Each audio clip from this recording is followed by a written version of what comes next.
We are free, we are unlimited right now, right now. You may be seated. That was wonderful.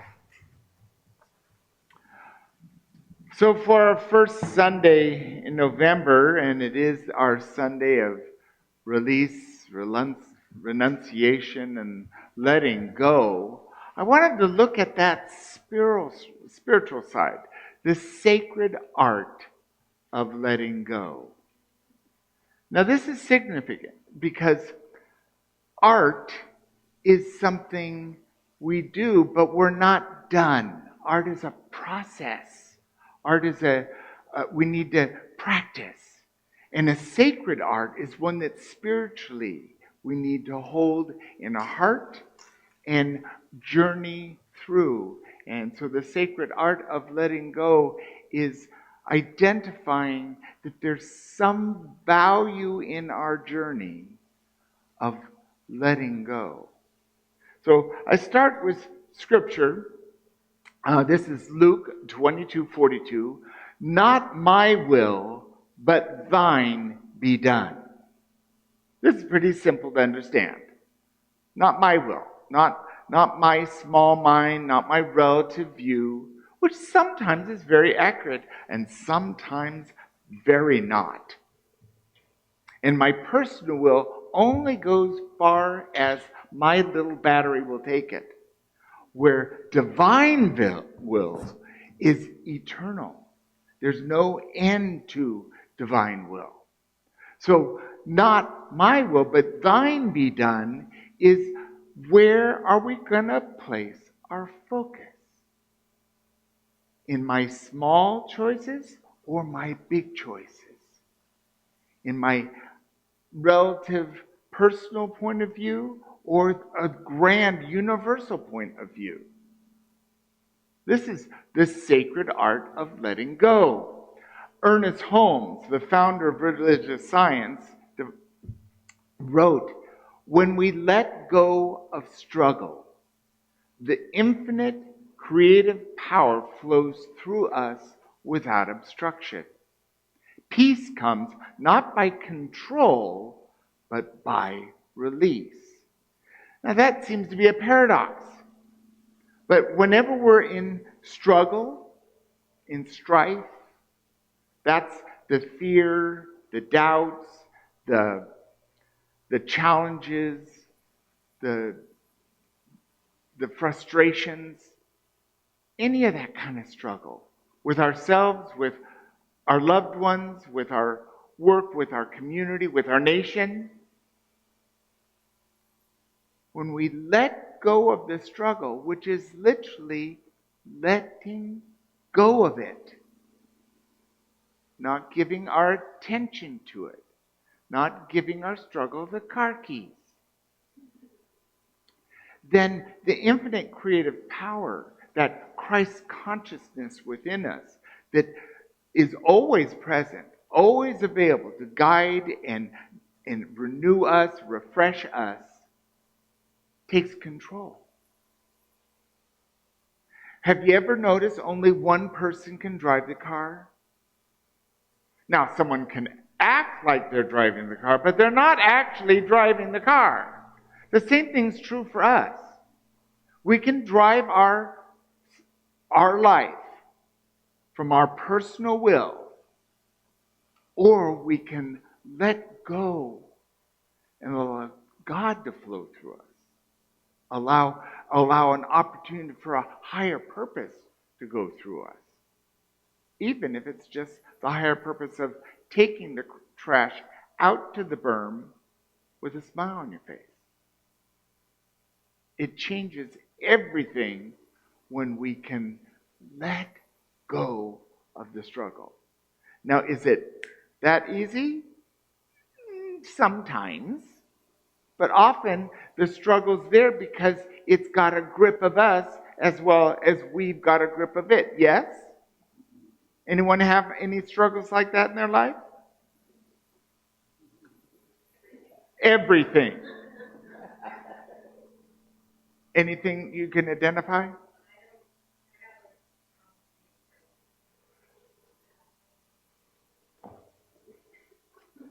So do I. The problem of staying in the present. I could have that tattooed. It's so real. Thank you. These are the things we can let go of and then open our faith and trust that there's within us a better choice, a divine will. Charles Fillmore, the co-founder of Unity, writes about it in this way. He says, you must let go of the old before you can lay hold of the new. That makes sense. The things we clutch and hold on to so tightly are often what hold us back from our own good. Now we know that this is true because if we're holding on to people, places, and things, there's not much room for us to do anything else because it takes a lot of energy to hold on to people, places, and things. And it's that clutching on it that is holding us back. And the easiest way to let go of something is to let go of it. So if you're holding on, let go.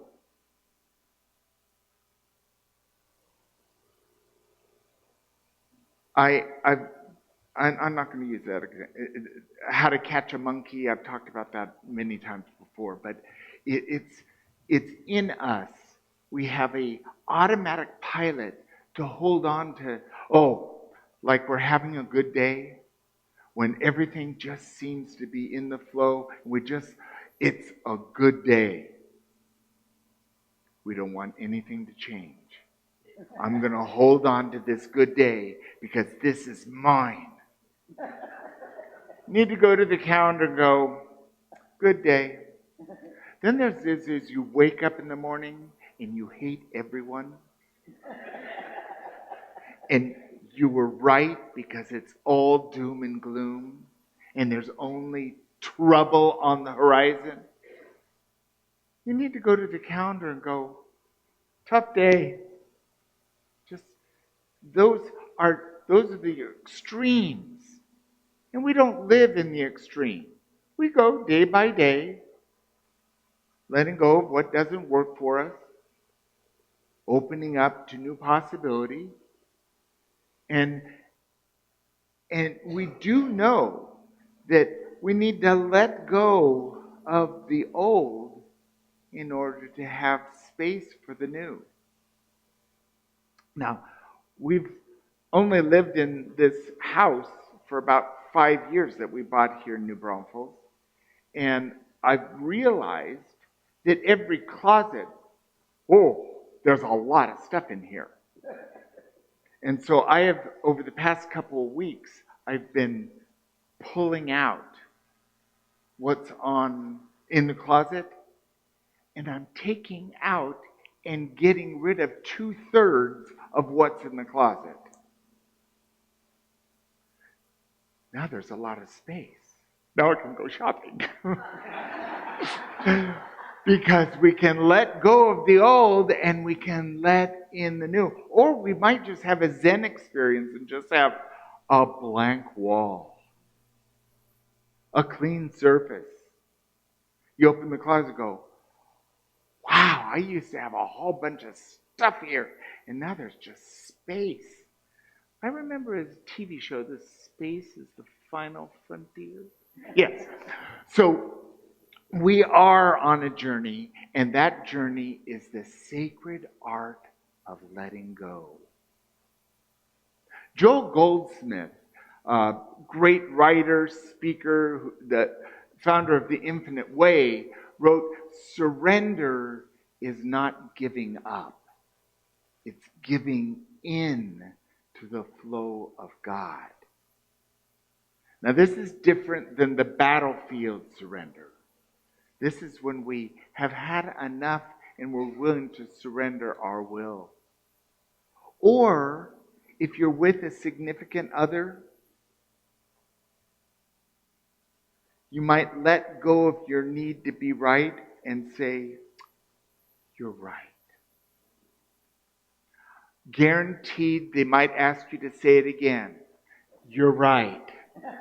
Um, surrender is being in the present moment, reflecting on what is, letting go of what doesn't work for you, surrendering. And what opens us up is to peace, is to serenity, is to grace. The people in the 12-step programs, there's a whole bunch of 12-step programs. And the first step is to admit you're powerless over whatever the issue is. Other people, alcohol, drugs, a whole bunch of food, debtors, sex. Doesn't matter what runs us. And trust me, we all get run by something. The first step is admitting it and letting go of it. Surrendering. And that's not giving up. It begins a whole new process to awaken, to give in and allow your higher power of your own understanding to be the guide, the director, the coordinator. It really is a wonderful process. Emma Curtis Hopkins is an amazing woman. She started a metaphysical school and she taught people. And about 8 of the people, she taught hundreds of people, but 8 of the people that she taught started new spiritual traditions. Myrtle and Charles Fillmore studied with Emma Curtis Hopkins and started unity. Ernest Holmes studied with her and started religious science. Nona Brooks, divine science. All these different traditions. Mary Baker Eddy, Christian science. These New Thought churches all emanate from the wisdom that this teacher of teachers shared. Great woman. She wrote, "Do not cling to the conditions. Stand free and declare, God is my good, and I let all else go." I'm going to give you a visual. If you're ever wondering what's mine to do and what isn't mine to do, imagine a hula hoop over your head and let the hula hoop drop to the ground. Everything in the space that the hula hoop, the imaginary column, that's ours to do. That's our work. That's our space. Everything outside of the hula hoop is none of our business. That's other people's. And God is my good, and let all outside of our hula hoop go. Not go like forget about forever, like you could ever forget your grandchildren. It's letting go of running their lives. Letting go of controlling their behavior. Letting go of them agreeing with you because you believe you've got the answer. Surrender is not giving up. It's giving in. And the sacred art of letting go is really going within and honoring our process so that we can be here right now. We can let go of the past. We can let go of the future and have a life beyond our wildest dreams in an everyday way, just one with God. So as we go forward, I ask that you join me in this personal exploration. The first is identify a fear, a resentment, a belief, or attachment. We've got a whole bunch of them. Just choose one. Just choose today, right now. I'm going to look at this one. Allow your feelings to flow, whatever they are, without judgment. Sadness, grief, shame, joy, whatever. Let the feelings be. Then release, surrender your personal will. Whatever you've attached to whatever this fear, resentment, belief, or attachment. Then trust Spirit completely. Breathe deeply into our center and know that there is grace, there is God present. And that allows us to have moved through with letting go, with forgiving, with peace, with serenity, and experience the gratitude to embrace this letting go. Since November is the month of letting go, of release, of elimination, we can practice this month and be right in accord with this sacred journey, this spiritual practice of letting go. And this is our journey. So embrace it, the sacred art of letting go.